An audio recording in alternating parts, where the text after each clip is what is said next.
Good morning student. आज हम लोग काव्य खंड का पतंग चैप्टर का क्वेश्चन आंसर देखेंगे। इसके पिछले वाले वीडियो में हम लोग इसका व्याख्या देखे थे। अब इसके बाद क्वेश्चन आंसर देखेंगे।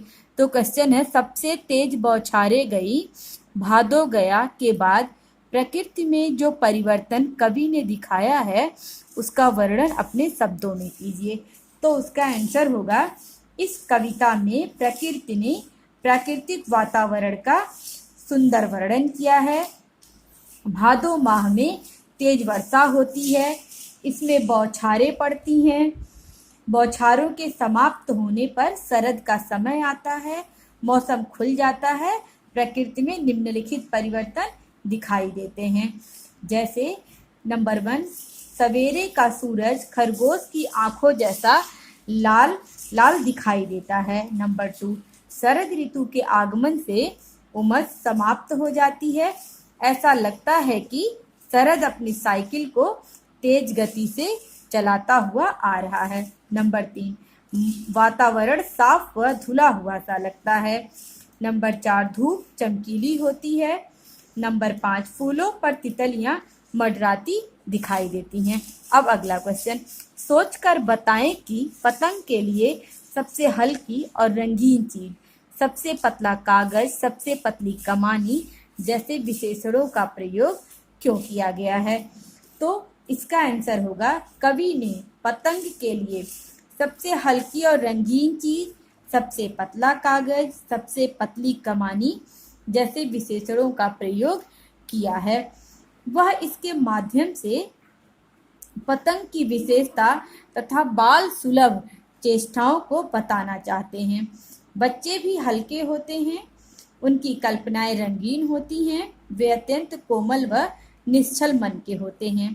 इसी तरह पतंगे भी रंग बिरंगी हल्की होती हैं, वे आकाश में दूर तक जाती हैं।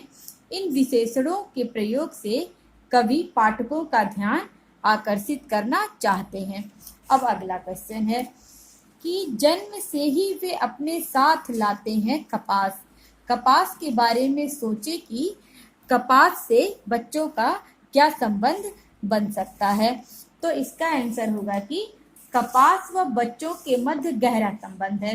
कपास हल्की, मुलायम, गद्देदार व चोट सहने में सक्षम होती है। कपास की प्रकृति भी निर्मल व निश्चल होती है। इसी तरह बच्चे भी कोमल व निश्चल स्वभाव के होते हैं, उनमें चोट सहने की क्षमता भी होती है, उनका शरीर भी हल्का व मुलायम होता है। कपास बच्चों की कोमल भावनाओं व उनकी मासूमियत का प्रतीक होता है। अब अगला क्वेश्चन, पतंगों के साथ साथ वे भी उड़ रहे हैं, बच्चों का उड़ान से कैसा संबंध बनता है।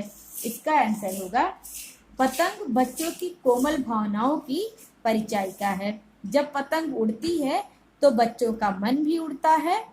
पतंग उड़ाते समय बच्चे अत्यधिक उत्साहित होते हैं।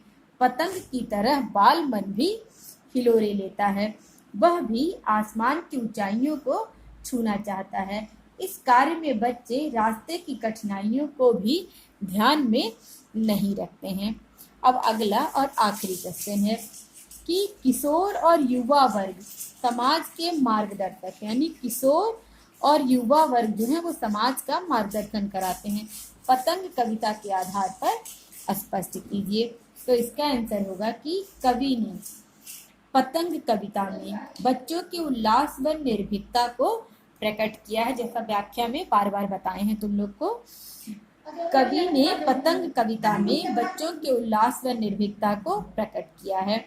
यह बात सही है कि किशोर और युवा वर्ग उत्साह से परिपूर्ण होते हैं, किसी कार्य को वे एक धुन से करते हैं, उनके मन में अनेक कल्पनाएं होती हैं, वे इन कल्पनाओं को साकार करने के लिए मेहनत करते हैं। समाज में विकास के लिए भी इसी एकाग्रता की जरूरत है। अतः किशोर व युवा वर्ग समाज के मार्गदर्शक हैं। धन्यवाद।